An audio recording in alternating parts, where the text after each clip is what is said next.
Hi, welcome to day 233. The first thing I want to chat about is the Leo video that we watched this last weekend about intuition. In fact, we also watched that little bitty scientific experiment about intuition. What was important about the little scientific experiment about intuition was that experiment showed that the heart knows things before they happen, that the heart receives information from a quantum field, which some people might call consciousness, some people might call God. The mind, the brain specifically, learns. It learns from what people tell us, from what we read in books, from what we experience, from what we imagine, from what we misperceive, from what we unfortunately believe. And and all of that learning becomes conditioning in the brain. But it's all based on our past. That's really what learning is. Learning is something that has occurred in the past. So when we're thinking with the head, we are limited to past experience, which again includes misperceptions and untrue beliefs. But the heart's intelligence, which we call intuition, the heart's intelligence comes from the quantum field, consciousness, God. It is a more pure type of knowing, and it's a more inclusive type of knowing. I love one of the things that Leo said in the video when he said something like, your role is to live your life by following intuition. If everyone did that, there wouldn't be any problems in the world. The problems that we experience in the world come from people living based on their conditioning, right? All of the cultural conditioning, all of the biased and prejudicial conditioning, all of the false beliefs and fears and unworthiness and guilt. You know, all of that stuff is up here and colors the thinking that happens from here. But from intuition, from the heart, it's pure. It does not come from conditioning. It comes from the quantum field or consciousness or God, which only wants the best interests of everyone and everything. So again, if everyone listened to their intuition, there would be no problems in the world. The problems come from listening to our thinking. It was a wonderful video that we saw this weekend from Leo about intuition. In fact, I would recommend watching it 2 or 3 times if you can find the time. It was really a very, very helpful video. Another thing that he said that I think is really important, and so I want to re-emphasize, is how do you know? How do you know if you're listening to your genuine intuition or if you're listening to your thinking and call it intuition? Often in the spiritual community, people talk about being guided. Being guided, that's intended to come from the intuition, which comes from the quantum field. But oftentimes when people say they're guided, they're really just listening to their thinking. They're really just listening to their conditioning, to their individual preferences.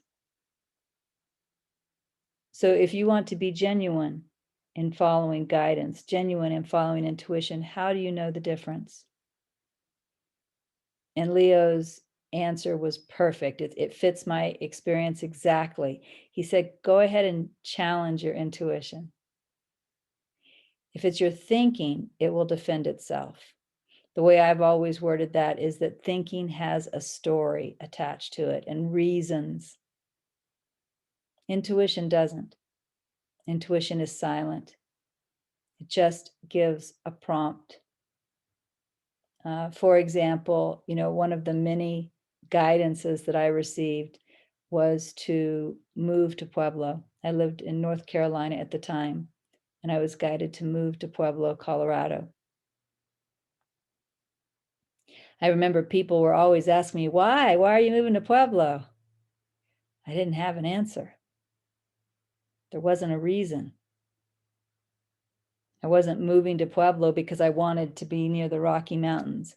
I wasn't moving to Pueblo because I thought it was less expensive there. I wasn't moving to Pueblo because I thought there was more spiritual opportunity there.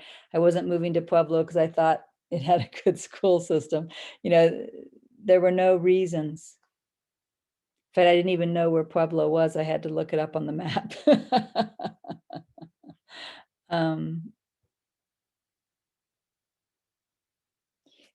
But when we challenge what we think is our intuition, it comes up with all these reasons about why we should do this.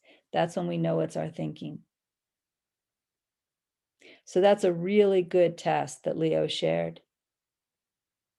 And if you want to be really genuine in following intuition, you can challenge it. Just like he said, challenge it. Is there a story behind it? Lots of reasons behind it, judgments behind it? It's thinking. So just this silent prompt without any of that. I often call that clean, just a clean prompt. That's intuition. You can trust it and you can follow it.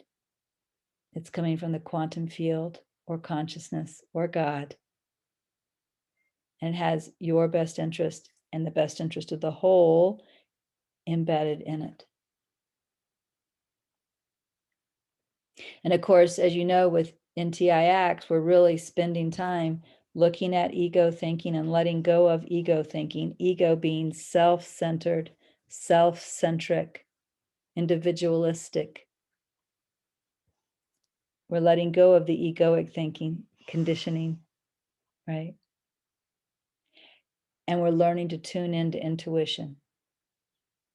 One of the exercises that we did this week a couple of times, it said, be aware for egoic thinking in your mind, including thinking you know. When you notice egoic thinking, become the superconductor and let it go.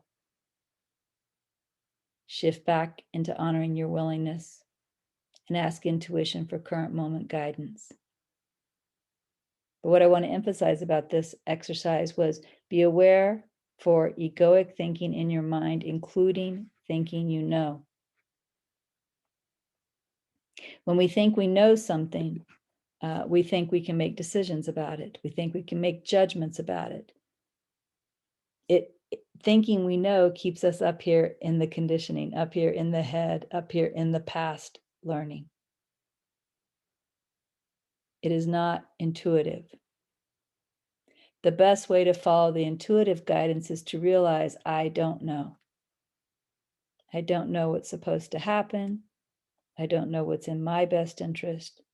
I don't know what's in the best interest of others. Right? If we stay in the I don't know, we're much more likely to be tuned into the intuition. When we think we know, we're much more likely to be tuned in to the egoic thinking. As we go forward this week, the types of exercises we're doing aren't going to change a lot. We're still really focused on letting go of egoic thinking and tuning into intuition. The only thing that's going to change is there'll be a slight spin on it.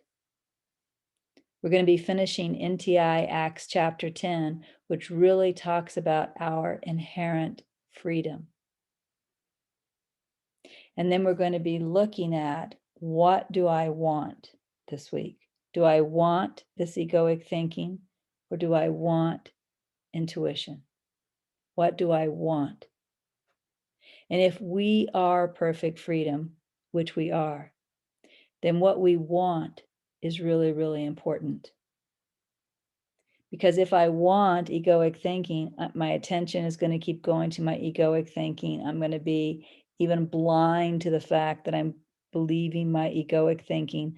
My freedom is going to keep me in the head. But if I really recognize that what I want is intuition now, my awareness is going to start pointing out for me when I'm moving into egoic thinking. It's going to offer me that opportunity to choose again and to let go of the egoic thinking and to ask, what am I to do now? Because what we are is the essence of freedom. Because what we are is the essence of freedom. What we want is critical. So again, this coming week, even though we'll continue in the path of letting go of egoic thinking and tuning into intuition, we're going to be doing it by focusing on what we want, focusing on the power of our freedom. I'm going to look at a little bit of what we read in this last week. First of all, both NTI Acts chapter 7 and NTI Acts chapter 8 talked a little bit about the superconductor process in different terms. It's really talking about what you do with those strong emotions or with those, what I used to call ego attacks, when the thinking gets really, really loud and seems to be demanding attention, really kind of demanding that I listen to it and do what it says. What do you do with that? NTI Acts 7 refers to it as a battle. It says that this is a battle between two wills, and we could call that self-will and our desire to surrender self-will and listen to intuition, our more divine wanting. It says, there will seem to be a battle in your mind. The battle will seem to be a battle between two wills. A will that will at first seem to be yours, that's our thinking, and a will that may seem to be unknown to you, that's the intuition. What you have not realized is that you battle joy by thinking in your own way, by staying with the conditioning. You battle or you resist joy. Because remember, the intuition wants what's in your best interest. It wants you to be perfectly happy. It wants what's in the best interest of everyone. It wants everyone to be perfectly happy and at peace. So by sticking with my way, the individual's way, and repressing or ignoring the intuition, we're resisting the joy. What you have not realized is that you battle joy by thinking in your own way. And by laying down your own way, you find that joy awaits you. And that's true. I can tell you that from my own experience, right? This is truth. Along the path to joy, there comes a time that you seem no longer fully dedicated to your own way. This will happen at some point. If it hasn't happened yet, if you're still really clinging to your self-will, not really surrendering very well that often, as you begin to discover how your will is really causing your suffering, you will become more willing to lay down your will and to surrender to intuition, which will bring you maybe purification first, but then that sense of freedom, joy, peace. Along the path to joy, there comes a time that you seem no longer fully dedicated to your own way. This is because the desire for joy is calling you, and you begin to recognize your willingness to lay down your own will, which is also to lay down the battle. The intuition is never actually battling. The intuition is just offering. The battle or the resistance is coming from the individual will. It's a one-sided battle, right? The intuition is just offering. The resistance within the mind that first comes up strong, and it can seem to come up very strong. The resistance to surrender, the resistance to let go of my way. The resistance within the mind that first comes up strong is actually weak. Any strength it seems to have is an ancient strength given to it a long time ago. It comes from the conditioning. It can use its strength to seem ferocious in the short term, but it needs your strength, which is your attention and belief right now. It needs your strength to remain ferocious longer. So when you see it, remember not to give it your attention and your belief. Through your remembrance, its ferociousness must die, and only peace will remain in its wake. And then the wake shall die too. And again, we saw that Leo video very early in the 500 days, how to deal with strong emotions. Right. And if you'd like to watch that again, you can go look that up on YouTube. You just type in actualize.org strong emotions, right? And it will pop up and you can review the superconductor process. Or if you happen to be aware of the teaching that I have done over and over again on the rest, accept, and trust process, that works perfectly. But what you don't want to do when you are experiencing strong emotions or a loud ego attack is believe it, right? And the beginning of NTI Acts chapter 8 went on. It says, this is a one-sided battle in which you seem to fight against yourself, but you fight no one. Right? Within you, there is this storm of rage and anger and hurt and fear and guilt. And it's the brewing of this storm that seems to be a battle. It asks you not to fear it when it happens, and these strong emotions, strong, loud ego thoughts come up, because fear gives power to it, right? You want to rest, accept, and trust, or be the superconductor. Don't feel guilty about it, because guilt feeds it, right? In fact, it even says rejoice. Be happy that this healing opportunity is here, because that's exactly what it is. And as you practice rest, accept, and trust, or the superconductor process with the strong emotions and the loud ego that's demanding attention, you're actually healing, you're purifying yourself. And that's a wonderful opportunity. It's going to help you to become much more clear and to be much more at peace in the future.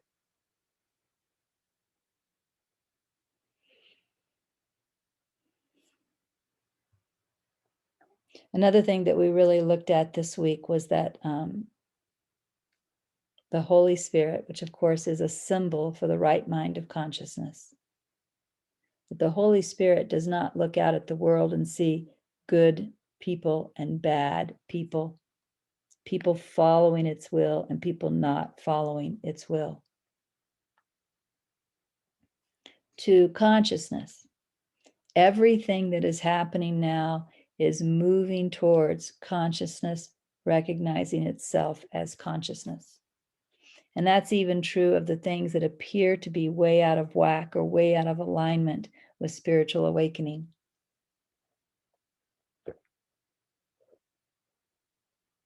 Imagine, if you will, that consciousness as a divine mind wanted to experience first what it isn't in order to come back and know itself better. So first it wanted to experience something different than itself, than its true self, so that it could come back and embrace its true self more. So the things that are out there in the world, or even the things that are in this mind, right, that appear very, very different than spiritual truth, very, very different than spiritual awakening, they're still a part of the outward motion, which is knowing what I am not, right? Knowing something different than my truth. And that outward motion brings us to the point where we desire to know ourself again. And that begins the inward motion, which is the spiritual path back to the recognition of truth. So everything that's out there is a part of this somewhere in the process. It's a part of the going out, or it's a part of the return. And that's how the Holy Spirit, or the right mind of consciousness, sees.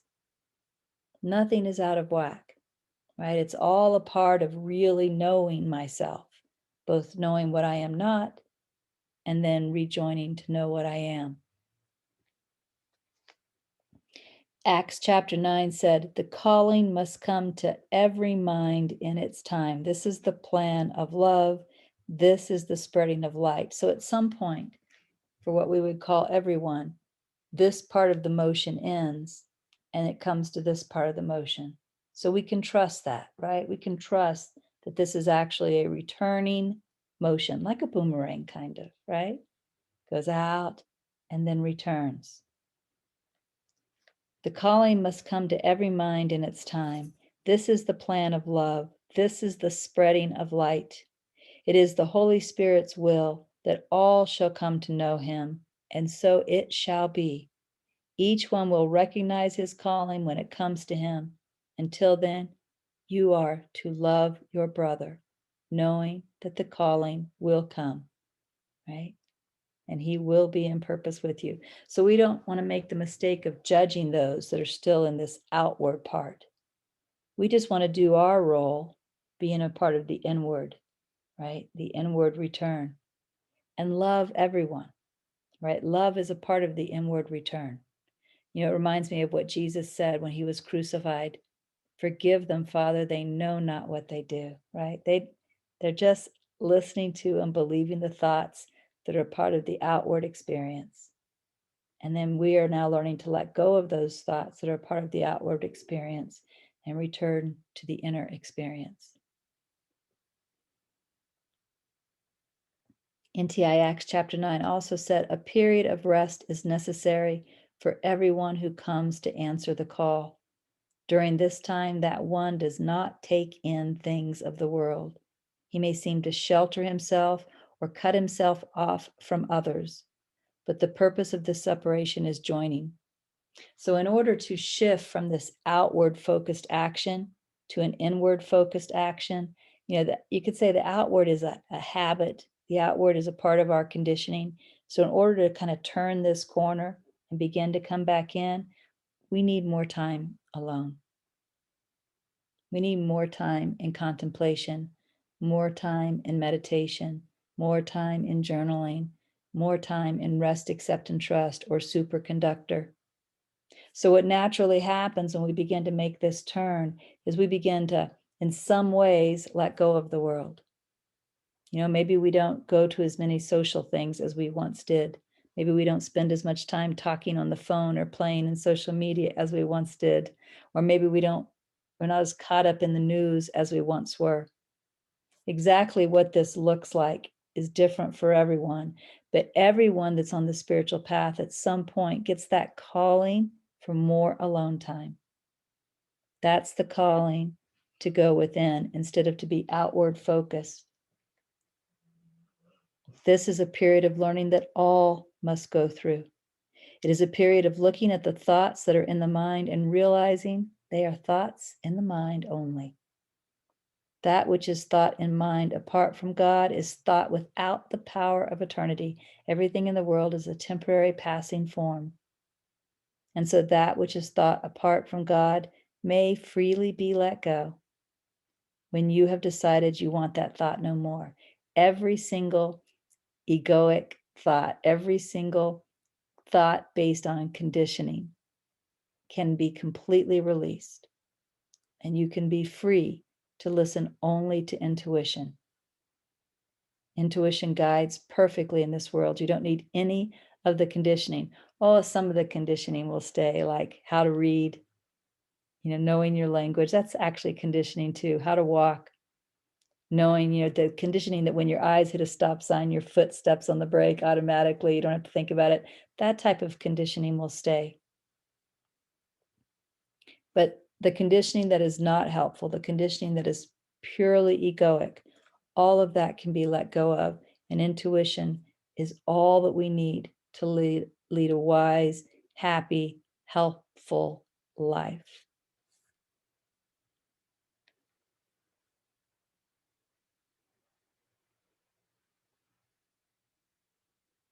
It says all brothers work together in the Holy Spirit's one plan for healing. As the Holy Spirit does not see brothers, but only one. This is the one song that is under my direction. This is the song of heaven as it is played on earth. What this is saying is that everything that happens can be used for your healing. There is nothing that happens in the world that cannot be used to help you let go of egoic thinking and embrace intuition more. That's the purpose of everything. Think about that. The purpose of every single thing that happens is to help you learn to let go of egoic thinking, let go of believing the egoic thinking, let go of acting like the personality is who you are, and embracing the intuition and eventually the realization that you are consciousness, that you are the quantum field.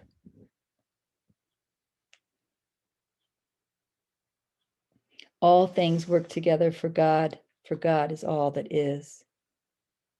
All who sleep, sleep in innocence. Their dreams are of no importance, and when they hear his call and awaken, their dreams are no more. For the first part of NTI Acts chapter 10, your willingness prepares you to hear the message that is already yours. For you, if you are not wholly willing to hear it, it cannot reach your ears by your own choice. So again, this is what we're going into in the next week, looking at what we want. What we want is so important because we're the essence of freedom. So if I still want my thinking more than intuition, I'm probably not even going to notice when I'm listening to and believing my thinking. But if I start to realize I want intuition more, then awareness will help me notice when I'm in thinking. Awareness will help me remember to let go of thinking through the superconductor process. And awareness will help me remember to ask for guidance. What am I to do now? To recognize that guidance. It'll also help me to know the difference between thinking and guidance, maybe by challenging it in the way Leo recommended, seeing which one has a story and which one is just a silent, clean prompt. Practice your willingness in every way you know how to practice it. And you'll get help with that through this week's walkabout exercises. When you are wholly willing to hear what God has to say, his calling will come to you. The guidance that God sends comes to you with one purpose. The purpose of this guidance is to lead you from the world of illusion, from the outward motion, back to God, back to our reality.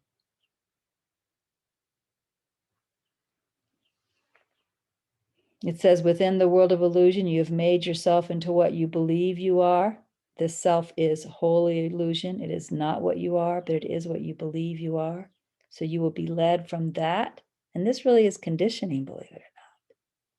You know, if you were born as a little baby to a different family in a different culture, you would think you were a different person because it's the conditioning that makes you think that that's who you are.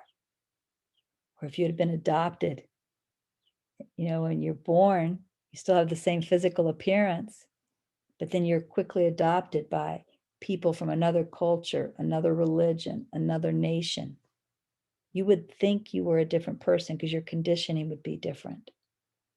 So this person that you think you are is wholly illusion. And as you let go of the conditioning, let go of the egoic thinking that you have learned in this lifetime, you'll come to see who you really are, who you've always been. You are free to believe that you are what you are not. You're free to believe your conditioning. But once you have recognized the desire to be again that which you are, you must be led from who you think you are to your truth. This guidance will come to you as what is always helpful for you based on where you are right now. But this guidance may not always be what you expect it to be because your expectations are based on your conditioning, right? So if God was to fulfill your expectations, which are based on who you think you are, he would be teaching you that you are what you are not. This is not a lesson God will teach. His purpose is to awaken you by leading you from where you think you are to the remembrance of what you must be. So again, this week, We'll be looking at, what do we want? Do we really want to continue to believe the thinking? Or do we want the intuition? And then, of course, if we want the intuition, we'll be prompted to choose it in that moment, to ask, what am I to do now? Right? You're also going to listen to one RDA teaching from NTI Acts this week instead of reading one day. And then there'll be another Leo video on the weekend. And we're going to continue to meditate by focusing on being aware, as deeply aware as we can be of whatever we can be aware of, right? All right. Have a wonderful week. I'll see you next week. Bye.